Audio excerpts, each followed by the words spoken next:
At this point, you were 10. Did you know anything about your mother then? Well, I got to know more about her then, at that period, than I did before, because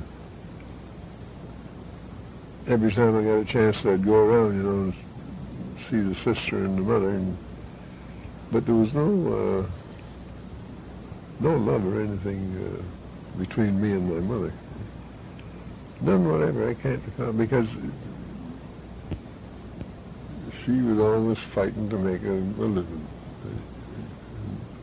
I was just, if I was around there, it was to bum something to eat.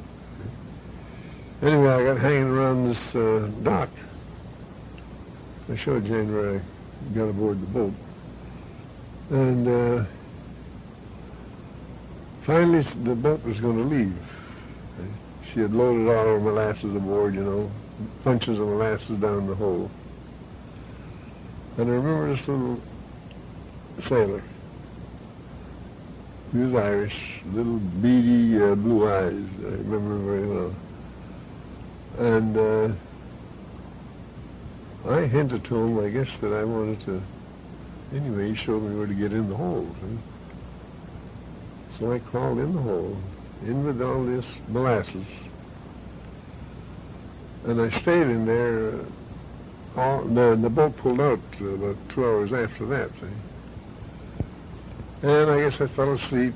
I could hear the water rushing back and forth in the... And as I say, I fell asleep. And then finally I woke up in the morning, laying on puncheons, you know. I could lay on anything back. What are puncheons? Puncheons, big barrels of molasses.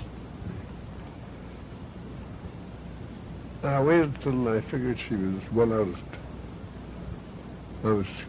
I was cute enough to realize that if I was too close, they'd put me ashore. So I waited till we were well out to sea. I guess it must have been, maybe 100, 120 miles out to sea. Then I gradually crawled out. Well, there was another guy that I knew on there, Bobby Forward, by name. I came out, I hollered down the hole. I saw him in the this was the where the men slept, you know, the bunks and everything down there forward. And I said, "Oh, Bobby."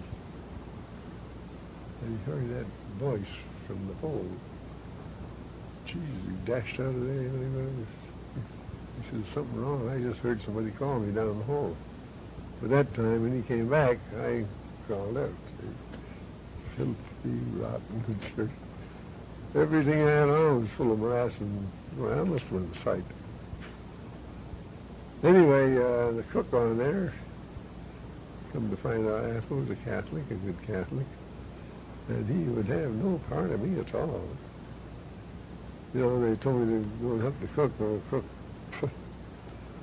didn't want to have me around him at all, because he knew I was a prostitute's son.